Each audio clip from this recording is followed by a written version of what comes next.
दोस्तों नमस्कार, ये है मार्गदर्शन फॉर सिविल सर्विसेज। मैं अनुराग चौधरी। दोस्तों टीजीटी, पीजीटी और रियल्टी ग्रेड परीक्षा को ध्यान में रखते हुए हम प्रारंभ कर रहे हैं नागरिक शास्त्र यानी सिविक्स के महत्वपूर्ण प्रश्नों का अभ्यास सेट, जो आपके तैयारी और रिवीजन के लिए बहुत ही उपयोगी है। इसमें हम डेली 50 प्रश्नों का सेट सॉल्व करेंगे और प्रश्नों को सॉल्व करते समय उनकी व्याख्या भी करते चलेंगे ताकि आप प्रश्नों को आसानी से समझ सकें। ये प्रश्न आपके आगामी परीक्षाओं के लिए बहुत ही महत्वपूर्ण हैं। इसके अलावा परीक्षा की तिथि घोषित होने के उपरांत प्रत्येक सप्ताह हम टेस्ट भी आयोजित करेंगे, जो हमारे टेलीग्राम चैनल पर उपलब्ध होगा। ये टेस्ट सभी के लिए निःशुल्क होगा। आपको ईमानदारी से इसे सॉल्व करके अपना उत्तर भेजना होगा और मूल्यांकन के बाद हम सबसे अच्छे मार्क्स प्राप्त करने वाले साथी के नाम की घोषणा करते हुए प्राइज भी प्रेषित करेंगे। तो आइए शुरू करते हैं टीजीटी, पीजीटी और एलटी ग्रेड परीक्षा नागरिक शास्त्र के लिए महत्वपूर्ण प्रश्नों का प्रैक्टिस सेट संख्या 1। पहला प्रश्न बहुत ही आसान सा है। इसमें पूछा गया है कि समझौतावादियों के अनुसार प्राकृतिक अवस्था का अर्थ क्या है। ऑप्शन आपके सामने हैं। देखिए, राज्य के निर्माण से पहले की स्थिति, राज्य के निर्माण के बाद की स्थिति, राज्य के निर्माण में प्रकृति की भूमिका, या फिर राज्य के विकास में विभिन्न अवस्थाओं का अध्ययन। तो सही उत्तर समझौतावादी विचारकों के अनुसार प्राकृतिक अवस्था का अर्थ राज्य के निर्माण के पहले की स्थिति है। दोस्तों, सभी समझौतावादी विचारकों ने राज्य के निर्माण से पूर्व की स्थिति को प्राकृतिक अवस्था माना है, लेकिन प्राकृतिक अवस्था में जो स्थिति थी उसमें सभी एक मत नहीं हैं। हाब्स ने प्राकृतिक अवस्था को असहनीय, लाक ने सुविधाजनक और रूसो ने सुखी और शांतिमय माना है। आप जान लीजिए, हाब्स कहता है कि प्राकृतिक अवस्था एक दूसरे के विरुद्ध युद्ध की अवस्था थी। लाक कहता है कि सारी चीज़ें तो थी लेकिन कुछ असुविधाएं थीं। लेकिन रूसो जो है प्राकृतिक अवस्था को सुखी और शांतिमय माना है। और आप जान लीजिए कि सभी समझौतावादी विचारक राज्य के निर्माण के पहले की अवस्था को प्राकृतिक अवस्था की संज्ञा देते हैं। अगला प्रश्न है, हाब्स और लाक समझौते के सिद्धांत के माध्यम से किस देश में निरंकुश और सीमित राजतंत्र की स्थापना करना चाहते थे? फ्रांस, जर्मनी, ब्रिटेन या फिर इटली? तो आप जानते हैं ये दोनों ही ब्रिटेन के विचारक थे। हाब्स और लाक दोनों ब्रिटेन के रहने वाले थे। हाब्स ने ब्रिटेन के लिए निरंकुश शासन को चुना और लाक ने सीमित शासन को। दोनों ने अपने अपने उद्देश्य को पूरा करने के लिए राज्य की उत्पत्ति संबंधी सामाजिक समझौता के सिद्धांत का पक्ष लिया था। आप जानते हैं कि हाब्स जो है वो जब अपना बुक लिखता है लेवायथन, तो वो उसमें निरंकुश राजतंत्र का समर्थन करता है, जबकि लाक ने सीमित राजतंत्र की स्थापना की पुष्टि की है। अगला प्रश्न है, किस समझौतावादी लेखक के अनुसार अगर राजा अपने कर्तव्यों का पालन यानी संपादन ठीक से नहीं करता तो जनता को उसे गद्दी से हटा देने का अधिकार है? ऑप्शन है हाब्स, लाक, रूसो या इनमें से कोई नहीं। तो सही उत्तर लाक। दोस्तों, लाक कहता है कि अगर राजा अपने कर्तव्यों का पालन ठीक से नहीं करता तो जनता को उसे गद्दी से हटा देने का अधिकार है। और एक प्रकार से लाक के सामाजिक समझौता में जो है ये सरकार से तात्पर्य है कि जो राजा या जो सरकार है अपने कर्तव्यों का पालन करने में असमर्थ है या ठीक से नहीं करती है तो जनता को उसे गद्दी से हटाने का अधिकार है। अगला प्रश्न है, कौन सा कथन शक्ति सिद्धांत से संबंधित नहीं है?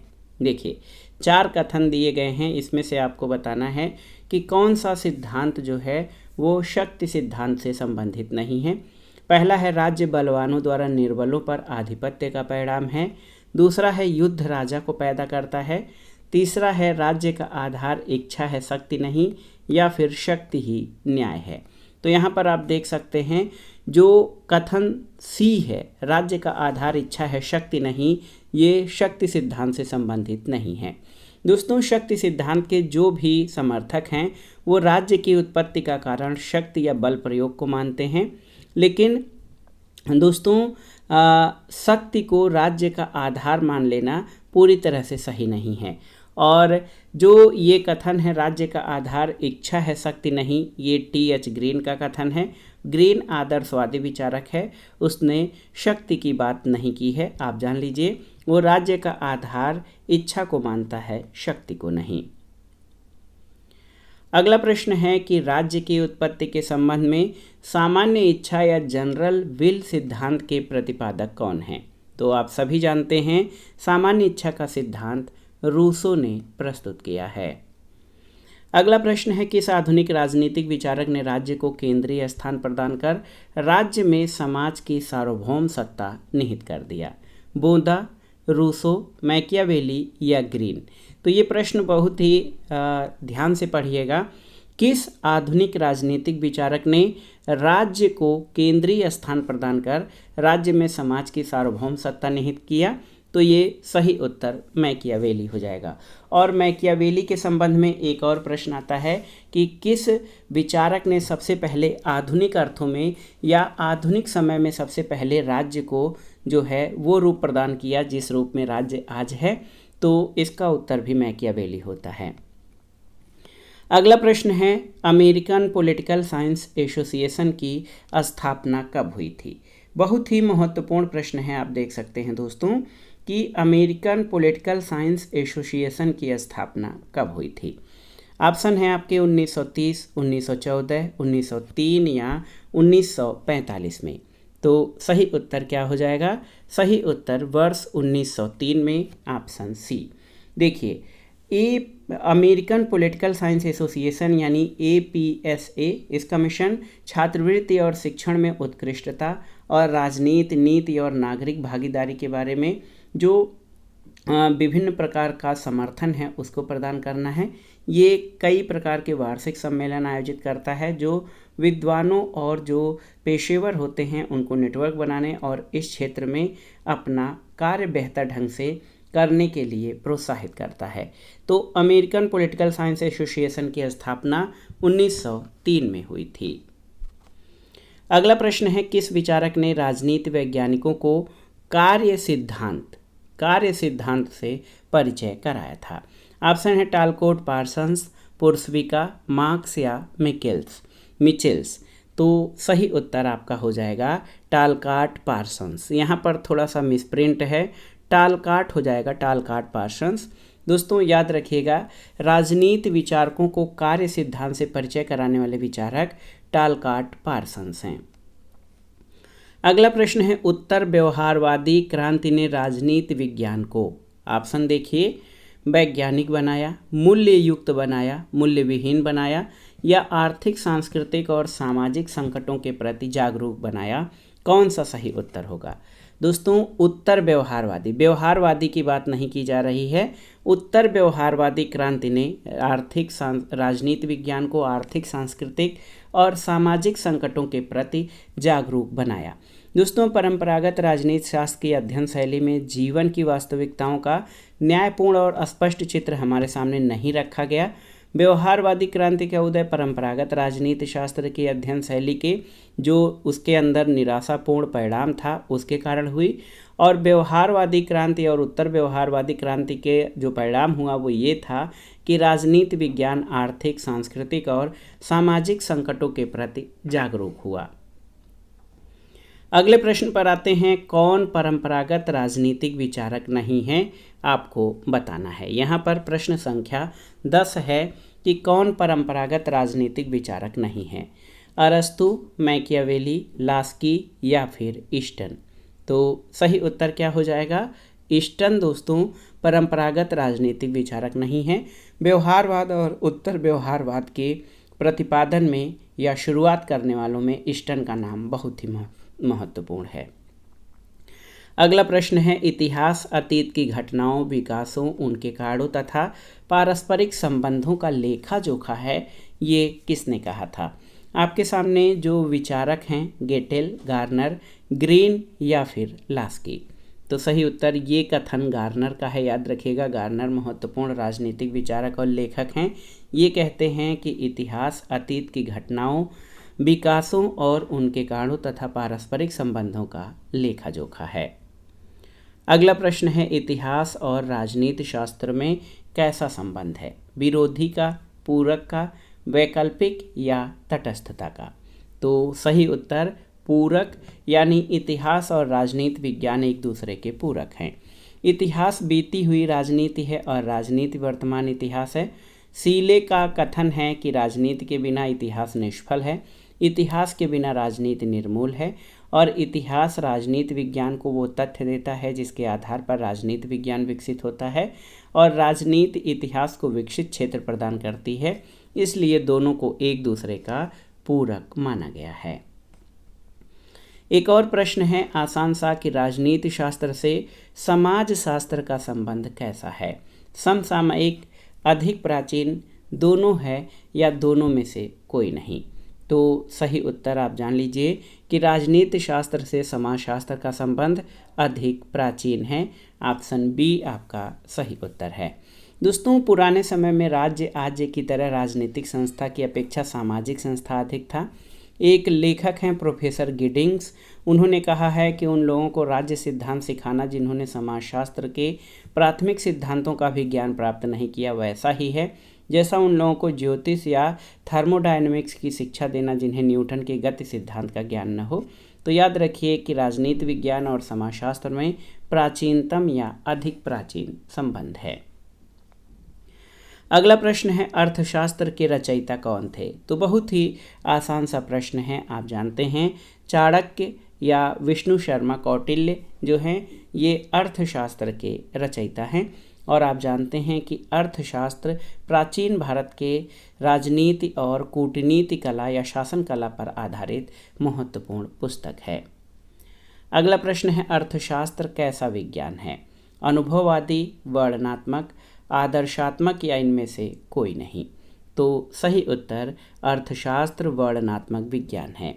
दोस्तों, याद रखिएगा कि चाणक्य द्वारा लिखित अर्थशास्त्र एक वर्णनात्मक विज्ञान है जिसमें जीवन और कार्य, राज्य की प्रकृति और सप्तांग सिद्धांत के अंतर्गत राज्य के स्वामी या शासक, अमात्य या मंत्री, जनपद, दुर्ग, कोष और दंड यानी सेना, मित्र, इन सभी के बारे में विस्तार से वर्णन है। साथ ही राजनीति, प्रशासन और आर्थिक बिंदुओं पर भी इसमें विचार भी किया गया है। इसलिए कौटिल्य रचित अर्थशास्त्र को वर्णनात्मक विज्ञान कहा गया है। अगले प्रश्न पर आते हैं। मनोविज्ञान व्यक्ति से संबद्ध क्रियाओं का विज्ञान है, ये कथन किसका है? ऑप्शन है फ्रायड, वुडवर्थ, हाब्स या स्पेंसर। तो सही उत्तर वुडवर्थ का कथन है। दोस्तों, याद रखिएगा ये कथन वुडवर्थ का है कि मनोविज्ञान व्यक्ति से संबद्ध क्रियाओं का विज्ञान है। मनोविज्ञान के बारे में एक और कथन है कि मनोविज्ञान व्यवहार का सकारात्मक विज्ञान है। ये किसका कथन है आपको बताना है। ऑप्शन है वुडवर्थ, वाटसन, फ्रायड या इनमें से कोई नहीं? तो सही उत्तर ये कथन वाटसन का है। याद रखिएगा वाटसन का कहना है कि मनोविज्ञान व्यवहार का सकारात्मक विज्ञान है। अगला प्रश्न बहुत ही आसान सा है लेकिन ध्यान दीजिएगा। संप्रभुता शब्द की उत्पत्ति हुई है। ऑप्शन है सुपर एनस से, सावरन से, सिंबल से या सोवेनियम से। तो सही उत्तर क्या हो जाएगा? याद रखिएगा संप्रभुता सुपर एनस से इसकी उत्पत्ति हुई है। आप जान लीजिए सुपर प्लस एनस इसका अर्थ होता है सर्वोच्च शक्ति। आप जान लीजिए कि संप्रभुता शब्द का जो शाब्दिक अर्थ है वो सर्वोच्च शक्ति होता है और इसकी उत्पत्ति सुपर प्लस एनस शब्दों से हुई है। अगला प्रश्न है दोस्तों, आधुनिक युग में संप्रभुता के प्रवर्तक कौन हैं? लास्की, बोसांकी, मैकियावेली या बोंदा। तो सही उत्तर है बोंदा। बोंदा दोस्तों 6 बुक कंसर्निंग रिपब्लिक में बोंदा ने संप्रभुता संबंधी विचार दिए हैं और आप जान लीजिए कि आधुनिक युग में संप्रभुता के प्रवर्तक विचारक बोंदा हैं। अगला प्रश्न है कि निम्नलिखित में से किस विचारक ने राजा को निरंकुश संप्रभु बनाया है? हाब्स, लाक, रूसो या बोंदा। तो हमने पहले भी चर्चा किया है कि हाब्स जो है ये राजा को निरंकुश संप्रभु कहता है। हाब्स का जन्म इंग्लैंड में 1588 में ब्रिटेन के मेलसेबरी नामक साधारण नगर में हुआ था। ब्रिटेन में गृह युद्ध छिड़ा हुआ था और डर के मारे समय से पहले ही उसकी मां ने उसे जन्म दिया। स्टुअर्ट वंश और संसद के बीच संघर्ष चल रहा था। चार्ल्स प्रथम के शासनकाल में गृहयुद्ध छिड़ा, फलतः राजा को जान से हाथ धोना पड़ा। हाब्स ने देश में फैली अराजकता के लिए निरंकुश और स्वेच्छाचारी शासन की आवश्यकता समझी। उसने स्वयं कहा कि वह और भय दोनों जुड़वा पैदा हुए, इसलिए भय उसके दर्शन का आधार बन गया और अराजकता से बचने के लिए उसने निरंकुशता का समर्थन किया है। एक और महत्वपूर्ण प्रश्न है राजनीतिक संप्रभुता या पॉलिटिकल सॉवरेनिटी। इसका अर्थ क्या है? राजा की संप्रभुता, प्रधानमंत्री की संप्रभुता, संसद की संप्रभुता या जनता की संप्रभुता। तो राजनीतिक संप्रभुता का अर्थ जनता की संप्रभुता है, क्योंकि जो राजनीतिक संप्रभु है वो जनता से ही अपनी सत्ता और वैधता प्राप्त करता है। अगला प्रश्न है नामधारी संप्रभुता है। देखिए बहुत ही महत्वपूर्ण है। नामधारी संप्रभुता है वास्तविक संप्रभु, शक्तिशाली संप्रभु, नाम मात्र का संप्रभु या बहुसंप्रभु। तो याद रखिए नामधारी संप्रभुता नाम मात्र का संप्रभु है। ऑप्शन सी सही उत्तर है। अगले प्रश्न पर आते हैं। एक कथन है सभी कुछ राज्य में निहित है, राज्य के बाहर कुछ भी नहीं, राज्य के विरुद्ध कुछ भी नहीं, राज्य ही सर्वोपरि है। इस विशेषता का प्रतिपादन किस जो है विचार में हुआ है? तो सही उत्तर आपका हो जाएगा सर्वाधिकारवाद। दोस्तों फासीवाद एक सर्वशक्तिमान राज्य का समर्थन करता है। राज्य की सत्ता परम असीमित और अविभाज्य है। मुसोलिनी ने कहा है कि राज्य के बाहर कुछ नहीं, इसके विरुद्ध कुछ नहीं, इसके ऊपर कुछ नहीं। तो यहाँ पर आप देख लीजिए फासीवाद सर्वाधिकारवादी दर्शन था और उसी में ये विचार निहित है। अगले प्रश्न पर आते हैं। निम्नलिखित में से संप्रभुता क्या है? निरंकुश, अनिरंकुश, थोड़ा निरंकुश या निरंकुश नहीं। तो सही उत्तर है संप्रभुता निरंकुश है। यहाँ पर ऑप्शन ए आपका सही उत्तर है। अगला प्रश्न है न्यायालय निम्नलिखित में से किसके निर्मित कानून को लागू करता है? देखिए न्यायालय किसके द्वारा बनाए गए कानून को लागू करता है? राजनीतिक संप्रभु, कानूनी संप्रभु, नाम मात्र का संप्रभु या लोकप्रिय संप्रभु। तो सही उत्तर राजनीतिक संप्रभु। दोस्तों न्यायालय जो है वो राजनीतिक संप्रभु द्वारा निर्मित कानून को लागू करता है। अगले प्रश्न पर आते हैं। लोकतांत्रिक राष्ट्रों में संप्रभुता का निवास कहाँ होता है? ऑप्शन है आपके प्रेस में, न्यायालय में, संसद में या फिर जनता में। तो सही उत्तर जनता में। आप जान लीजिए लोकतांत्रिक राष्ट्रों में लोकप्रिय संप्रभुता होती है और ये जनता में निवास करती है, क्योंकि जनता ही जो है राजनीतिक संप्रभु के शक्तियों का स्रोत है। अगला प्रश्न है निम्नलिखित में से कौन एक संप्रभुता का गुण नहीं है? अस्थायित्व, अदेयता, अविभाज्यता और उदासीनता। तो सही उत्तर उदासीनता। उदासीनता संप्रभुता का गुण नहीं है। इसके अलावा सार्वभौमिकता, अस्थायित्व, अदेयता, अविभाज्यता ये सभी संप्रभुता के महत्वपूर्ण गुणों में शामिल हैं। अगले प्रश्न पर आते हैं। ये महत्वपूर्ण प्रश्न है स्वतंत्रता, समानता और भ्रातृत्व का नारा बुलंद किया किसने? तो स्वतंत्रता, समानता और भ्रातृत्व ये फ्रांस की राज्य क्रांति का नारा था। ऑप्शन सी आपका सही उत्तर हो जाएगा। दोस्तों 1789 में फ्रांस में लुई 16वां के विरुद्ध राज्य क्रांति हुई। इसका मुख्य नारा था स्वतंत्रता, समानता और भ्रातृत्व, और क्रांतिकारियों ने इन्हीं 3 नारों को बुलंद करते हुए लुई 16वां के परिवार को मौत के हवाले कर दिया था। देखिए इसी से और भी महत्वपूर्ण एक प्रश्न है इसी से जुड़ा हुआ कि स्वतंत्रता, समानता और भ्रातृत्व के नारे को पुष्ट किया था किसने? तो सही उत्तर अमेरिकी स्वतंत्रता संग्राम की घोषणा ने।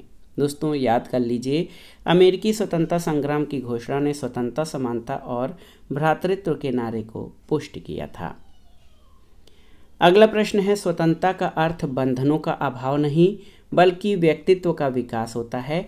ये कथन किसका है? गांधी, ग्रीन, लास्की या फिर माओ का? तो सही उत्तर ये कथन ग्रीन का है। ऑप्शन बी आपका सही उत्तर है।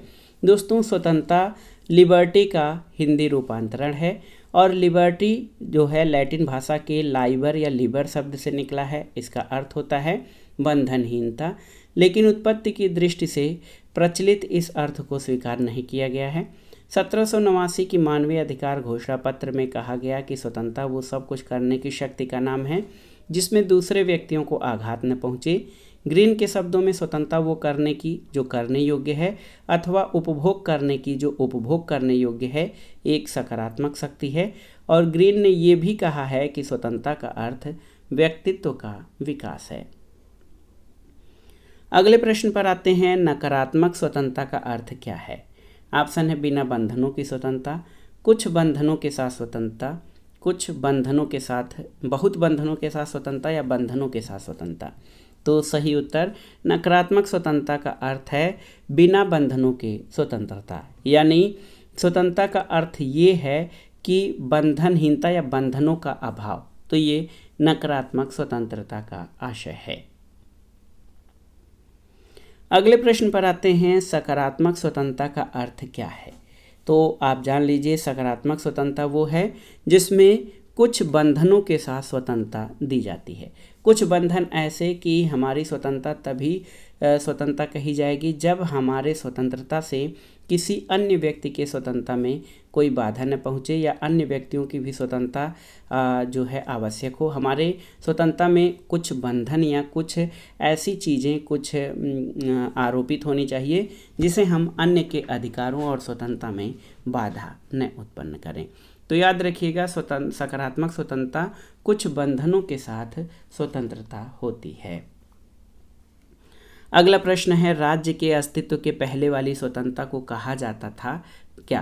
प्राकृतिक, नागरिक, आर्थिक या वैयक्तिक। तो सही उत्तर आप जान लीजिए, राज्य के अस्तित्व से पहले वाली स्वतंत्रता को प्राकृतिक स्वतंत्रता कहा जाता था।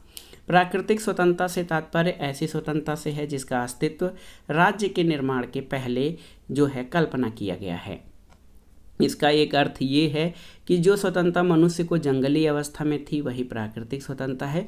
लोग न तो सामाजिक नियमों का पालन करते थे न राज्य के कानूनों का, लेकिन एडी आशीर्वादम ने लिखा है कि प्राकृतिक स्वतंत्रता का मतलब जीवन की उन बातों से है जिनमें व्यक्ति चाहता है कि उसके साथ उस समय तक हस्तक्षेप न किया जाए जब तक वे दूसरों के मामलों में दखल न दें।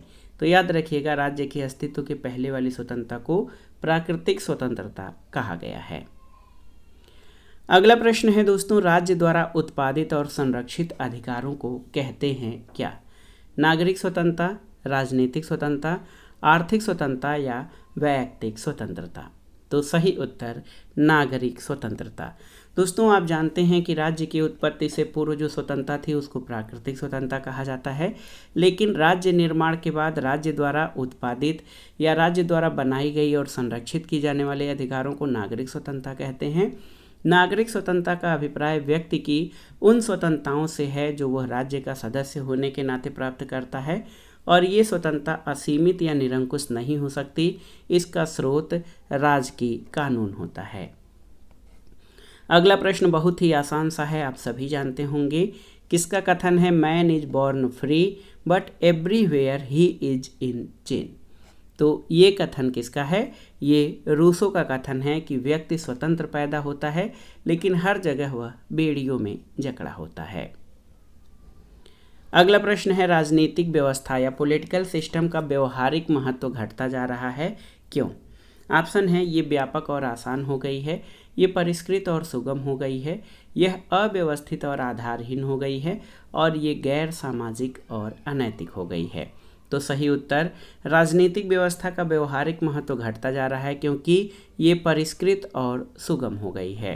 दोस्तों आप जान लीजिए कि राजनीतिक व्यवस्था ज़रूरत से ज़्यादा परिष्कृत और सूक्ष्म हो गई है। इस व्यवस्था के जनक ईस्टन थे। इन्होंने अपनी पुस्तक द पॉलिटिकल सिस्टम में इस कमी को महसूस किया। फिर भी अन्य दो पुस्तकों a framework of political analysis और a system analysis of political life में व्यवस्था दृष्टिकोण की परिशुद्धता को शिखर पर पहुंचाया, जहां इस अवधारणा को समझना बहुत कठिन हो गया। अगला प्रश्न है, राजनीतिक व्यवस्था को आलोचना का पात्र किसने बनाया। बहुत ही महत्वपूर्ण है दोस्तों ये प्रश्न है, राजनीतिक व्यवस्था को आलोचना का पात्र या आलोचना का शिकार किसने बनाया। तो उत्तर है आमंड और ईस्टन ने। और इनका काम पॉलिटिकल सिस्टम पर बहुत ज़्यादा है, लेकिन कहा जाता है कि आमंड और ईस्टन ने राजनीतिक व्यवस्था को बहुत अधिक स्वायत्तता प्रदान करके इस अवधारणा को आलोचना का शिकार बना दिया। अगला प्रश्न है, राजनीतिक प्रक्रिया किसे कहते हैं? तो विकल्प आपके सामने हैं। सही उत्तर आपका हो जाएगा राजनीतिक प्रक्रिया राजनीतिक व्यवस्था में व्यवस्था की संरचना और उसके प्रकारों के आधार पर विश्लेषण को कहा जाता है।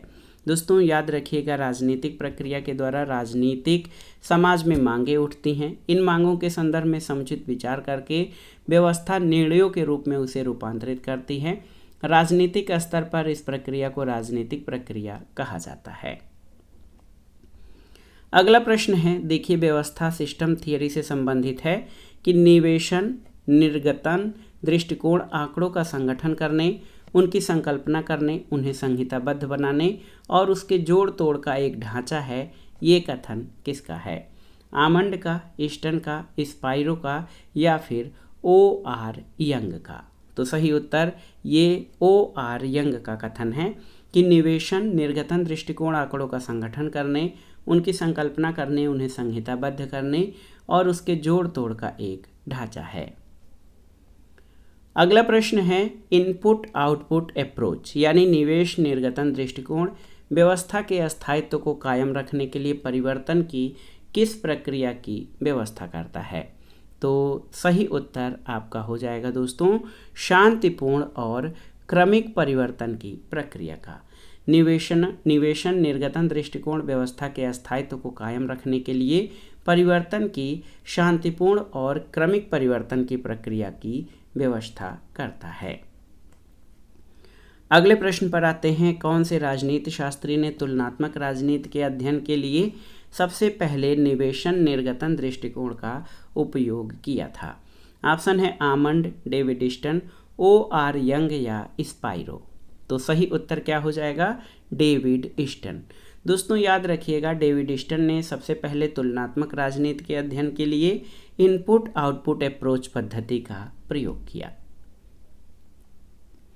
अगले प्रश्न पर आते हैं, मांगों, समर्थनों और पुनः निवेशन के रूप में ईस्टन के आगत निर्गतन विश्लेषण के कितने चरण हैं? 3 चरण, 5 चरण, 4 चरण या फिर 6 चरण? तो सही उत्तर है 3 चरण। ध्यान से याद रखिएगा। ईस्टन के अनुसार आगत निर्गत विश्लेषण के 3 चरण हैं। इसमें मांगें हैं, कर्ता के रूप में लोग अपनी राजनीतिक व्यवस्था से मांग करते हैं जो उनके विशिष्ट हितों को पूरा करती है। दूसरा समर्थन है, समर्थन का संबंध आगत यानी इनपुट से होता है और ये व्यवस्था और इसके पर्यावरण के बीच बचे हुए आगत लेन देन को निर्देशित करता है। और तीसरा पुनः निवेश है, एक पुनः निवेश फंदा होता है जिसका ज्ञान हमारी उन प्रक्रियाओं की व्यवस्था करने में मदद करता है जिनके भीतर से व्यवस्था को तनाव का सामना करना पड़ सकता है। तो निवेश या पुनः निवेश से जो कुछ होता है उसका व्यवस्था के तनाव का मुकाबला करने और अपने लिए बनाए रखने की क्षमता पर गहरा असर पड़ता है। तो मांग, समर्थन और पुनः निवेश इनपुट यानी इसके संबंध में ईस्टन ने आगत निर्गत विश्लेषण के 3 चरण बताए हैं। अगला प्रश्न है, आगत निर्गत विश्लेषण में विधायिका, कार्यपालिका और न्यायपालिका के कार्यों की ओर निर्देश करके किसने निर्गतन पहलू की अवहेलना की है? ईस्टन ने, पावेल ने, यंग ने या फिर आमंड ने? तो सही उत्तर आमंड ने। ऑप्शन डी आपका सही उत्तर है। अगला प्रश्न है, किसने कहा है कि अभाव की राजनीति में निवेशन निर्गतन दृष्टिकोण को लागू नहीं किया जाता है? ऑप्शन है आपके यंग, ईस्टन, माइनर वीनर या स्पाइरो। तो सही उत्तर माइनर वीनर। देखिए, आगत निर्गत दृष्टिकोण का प्रयोग मतदान, राजनीतिक अभिवृत्तियों के निर्माण, आंदोलन, प्रदर्शन, हड़ताल, बंद और घेराव जैसी सामूहिक राजनीतिक घटनाओं के अध्ययन के संदर्भ में नहीं किया जा सकता, क्योंकि इसमें अभाव की राजनीति से जूझना पड़ता है। और इसी आधार पर माइनर वीनर ने कहा है कि अभाव की राजनीति में निवेश निर्गतन दृष्टिकोण को लागू नहीं किया जा सकता।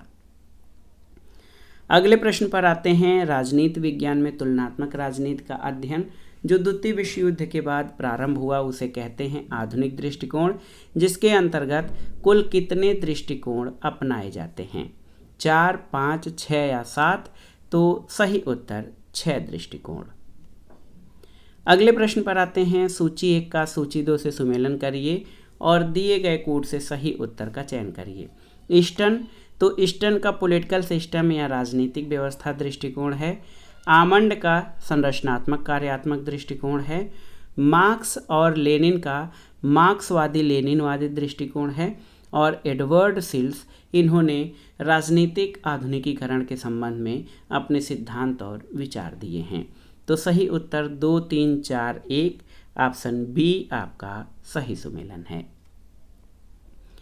अगला प्रश्न है, आप देख सकते हैं, राजनीतिक व्यवस्था से इसके अंगों की आत्मनिर्भरता और इसके पर्यावरण में किसी न किसी प्रकार की सीमा का बोध होता है। ये कथन किसका है? ईस्टर्न, डेहल, लासवेल या आमंड एवं पावेल? तो सही उत्तर ये कथन आमंड एवं पावेल का है कि राजनीतिक व्यवस्था से इसके अंगों की आत्मनिर्भरता और इसके पर्यावरण में किसी न किसी प्रकार की सीमा का बोध होता है। अगला प्रश्न है कि न्यायसंगत शारीरिक उत्पीड़न किस दृष्टिकोण का लक्षण है? राजनीतिक व्यवस्था, राजनीतिक विकास, राजनीतिक संस्कृति या राजनीतिक आधुनिकीकरण दृष्टिकोण? तो सही उत्तर न्यायसंगत शारीरिक उत्पीड़न ये राजनीतिक व्यवस्था दृष्टिकोण का लक्षण है। अगले प्रश्न पर आते हैं। राजनीतिक स्रोतों को असमान रूप से बांटा जाता है। देखिए, बहुत ही महत्वपूर्ण प्रश्न है कि राजनीतिक स्रोतों को असमान रूप में बांटा जाता है। धार्मिक व्यवस्था में, व्यावसायिक व्यवस्था में, राजनीतिक व्यवस्था में या सामाजिक व्यवस्था में? तो सही उत्तर क्या हो जाएगा? दोस्तों, सही उत्तर है राजनीतिक व्यवस्था में राजनीतिक स्रोतों को असमान रूप से बांटा जाता है, क्योंकि राजनीतिक व्यवस्था में राजनीतिक स्रोत वो साधन है जिसके द्वारा एक व्यक्ति दूसरे व्यक्ति के व्यवहार को प्रभावित कर सकता है। इसके अंतर्गत भोजन, धन, सूचना, शक्ति की धमकी, मित्रता, सामाजिक स्तर, विधि निर्माण, मताधिकार और अन्य बातें शामिल की जाती हैं। प्रायः सभी समाजों में इन राजनीतिक स्रोतों का नियंत्रण 4 कारणों में असमान रूप से किया जाता है। तो याद रखिएगा, राजनीतिक स्रोतों को असमान रूप से राजनीतिक व्यवस्था में बांटा जाता है। आज के प्रैक्टिस सेट का आखिरी प्रश्न है कि राजनीतिक व्यवस्था दृष्टिकोण में आगत निर्गत विश्लेषण सैद्धांतिक होने के कारण लोकप्रिय हुआ है, अप्रयोज्य हो गया है, व्यवहारिक हो गया है या असामयिक हो गया है? तो याद रखिएगा, राजनीतिक व्यवस्था दृष्टिकोण में आगत निर्गत विश्लेषण सैद्धांतिक होने के कारण अप्रयोज्य या निष्प्रयोज्य हो गया है। ये केवल सैद्धांतिक रूप में ही जो है प्रचलित है। ये अगर देखा जाए तो आगत निर्गत विश्लेषण इतना सैद्धांतिक है कि ये अप्रयोज्य हो गया है। ऑप्शन बी आपका सही उत्तर हो जाएगा। तो दोस्तों, ये था आज का वीडियो। टीजीटी, पीजीटी और एलटी ग्रेड परीक्षा के लिए नागरिक शास्त्र के महत्वपूर्ण प्रश्नों का प्रैक्टिस सेट। ये प्रश्न आपके आगामी अन्य परीक्षाओं जैसे गवर्नमेंट इंटर कॉलेज प्रवक्ता, गवर्नमेंट डिग्री कॉलेज, उच्चतर शिक्षा असिस्टेंट प्रोफेसर, केंद्रीय विद्यालय संगठन, नेट जेआरएफ राजनीति विज्ञान तथा बिहार लोक सेवा आयोग द्वारा आयोजित की जाने वाली अध्यापक भर्ती परीक्षा के लिए भी बहुत ही उपयोगी है। आप इन प्रश्नों को अच्छे से तैयार कर लीजिए। वीडियो आपको कैसा लगा हमें कमेंट बॉक्स में ज़रूर बताइएगा। वीडियो को लाइक करें, शेयर करें और इस चैनल मार्गदर्शन फॉर सिविल सर्विसेज को सब्सक्राइब करें। वीडियो देखने के लिए धन्यवाद दोस्तों। नमस्कार।